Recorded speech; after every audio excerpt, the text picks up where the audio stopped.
So if there's a double dissolution, which actually I predicted in about 2012-13, and little Johnny Howard actually predicted that as well.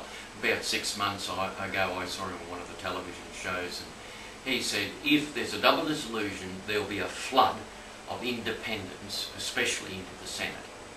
Now that's a good thing. In Australia that's exactly what we need. The political system, as I just finished telling you, is completely stuffed. It's finished. It's had its day. The two-party system with the Greens thrown in the background, that is not working.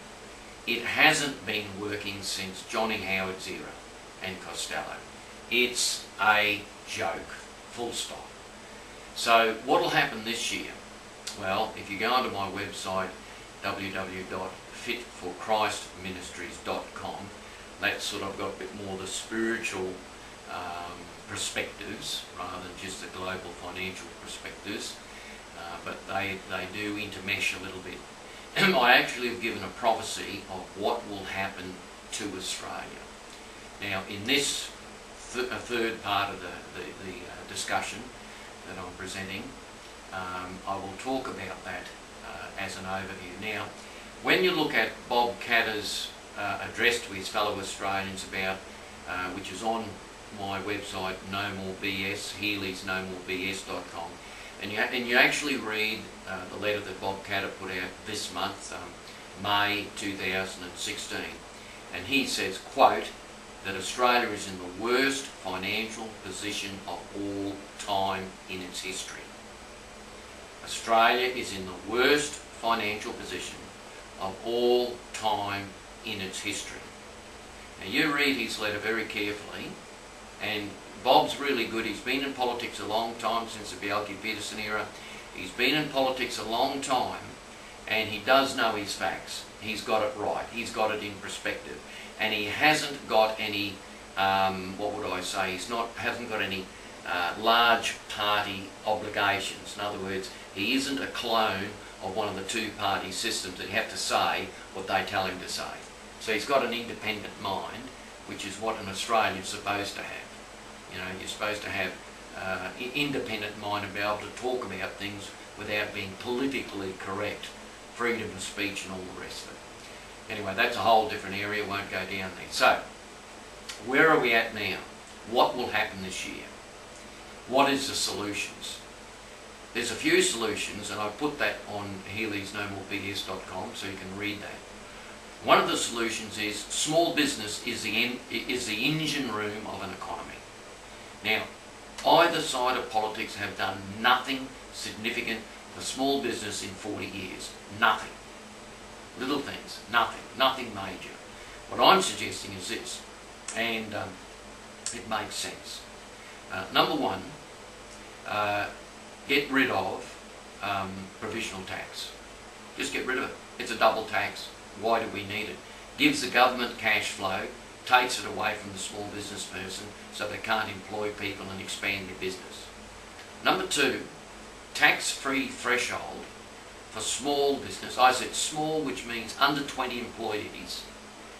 250 to $500,000 tax-free. So no tax on the first $250,000 of earnings to $500,000. Say $500,000, we'll put it up at that. So your first $500,000 that you earn, you're not taxed on. You watch how that spins the economy around. Right? This is not just off the top of my head.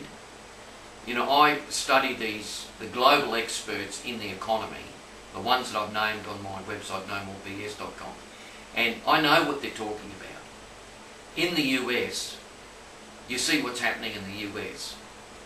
The US is flooding, through the Federal Reserve, flooding $5 billion of cash money into the economy every month. Quantitative easing. In other words, they're printing money and throwing it into the economy. Now, what's happening there is that money, none of it, they're working on what they call the trickle-down effect. All that money isn't going into the big business side of the equation. So they can corporately gamble with it in an international money market, which I call the international casino. None of us benefit from that. The top 1% are just playing with monopoly money, basically. And in the US, one of a guy called Reggie Middleton, who's on my website, said, I remember him riding his bike out one day in New York somewhere, and he was at the Federal Reserve. He said, $5 billion a month.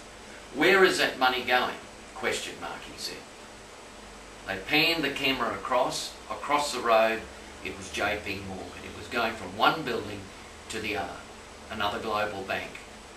And Reggie Middleton said, if that $5 billion was actually reinvested into small to medium business in the US, they would turn the economy around tomorrow. Now, I'm telling you, in Australia, the same applies. But a lot of things are going to happen because it's all reached critical mass now. Okay, so what's going to happen in Australia? All right, you will have to bolster up small to medium business. The first thing is the political solution. Get as many independents as you can into the Senate. 30% independent, so that you can block, if necessary, the stupidity that's going on in the lower house. You block that and only pass legislation that actually is beneficial for the majority of the Australians. The current governments aren't doing that at all. And unless I'm reading it wrong, the average Aussie has had a gutful. Certainly my parents' generation just doesn't know what the hell's going on. My generation should know better because we've got the internet and we can actually study it for ourselves and bypass the propaganda machine of what I call the political propaganda machine. So we reinforce small business. The political system must change. The current one's not working.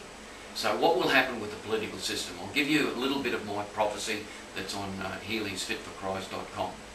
Number one, senators will rise up. Now I said this about 2012, 2013, that's happening. Independent senators will rise up and they will go into the Senate and they'll have control of the Senate. Their roots are the people. They're the people power. Okay, now this will go one step further. We actually have a duplicated political system. We don't even need the federal government. We've got federal government, we've got state government, we've got local government. We only need the Senate, and then we need the state governments, and then the local council government. We don't need the federal government. It's used by date, it's gone. And everyone's had a gut full of these fat cats in Canberra dictating to the rest of the world what they're going to do. And, you know, the average Australian certainly has had enough, I believe. So get rid of the federal government, install the Senate, and give the Senate territories. So just say, for example, like Bob Katter. Bob Katter's got Kennedy, right? He represents Kennedy really well. I know the Bob Katter family fairly well. They are doing a good job. And get other people like Glenn Lazarus having his area. Then Nick Xenophon, you know, Caroline Smith in New South Wales. So those people are actually representing territories or areas and cut the states up into one or two territories. So we get true representation in the Senate, and then that reflects back to the state governments and then goes back into the local government. And then we'll save a lot of money that way. Then the global banking system has to be trimmed up in this country. The tentacles have got to be pulled out. You know, I'll give you one little fact, and I won't go on about this because it's a lot longer than I want on this video. Actually, I've gone too long now. The Commonwealth Bank, when it first was owned, nationally owned, gave small businesses interest-free loans. How do you say that? How can they give interest-free loans? Well, the Commonwealth Bank was printing the money. So the money was going around in a circulation. It was a closed system. We didn't have all the multinational corporations sucking out profits everywhere like we have today. It was a closed system, right? What's got to happen in Australia because of what's happening globally, the proliferation of all the greed and the proliferation of these casinos, the multinational corporation casinos operating independently of the law, really. What we've got to do, we've got to recalibrate. We've got to do a stop reset. Australia is a very wealthy country and it doesn't need to have the tentacles and the vacuum cleaners of multinational corporations sucking the guts out of this country. We're the ones who should be helping everything, going outwards. We're the ones who should consolidate, and it's time to end the so-called free market cycle and then deal sovereignly with each nation, especially Southeast Asia. Now, my prophecy for Australia, go and have a look on fitforchristministries.com, and you'll have a look at that. It goes through the Senate, it goes through the dissolving of the Australian Liberal Party, it also goes through a couple of solutions as well. So have a look at that and you will see where we're heading. This will all happen, it'll reach critical mass. It's really reached critical mass behind the scenes, but it will appear to reach critical mass around about September 2016. Then, when I see us all on the other side of this, Australia will be, with a new political system, it will evolve into a country that can help other countries rebuild. And our partners, our real partners in this rebuilding, will be Southeast Asia. From here right through to Southeast Asia, Australia will play a pivotal part in the rebuilding of economies from Australia right through to Southeast Asia. That's all I'm going to discuss today. I hope you enjoyed this DVD or video broadcast. 2016 is a pivotal year in all our lives. It's the end of the 40-year cycle. A generation has taken past since I was 21, now I'm 60. Hey, I've seen a lot of things happen, but this is a pivotal year. So, okay, see you on the other side of the economic crisis, which will reach a peak September 2016. And remember, back to the future. Graham Healy, over and out.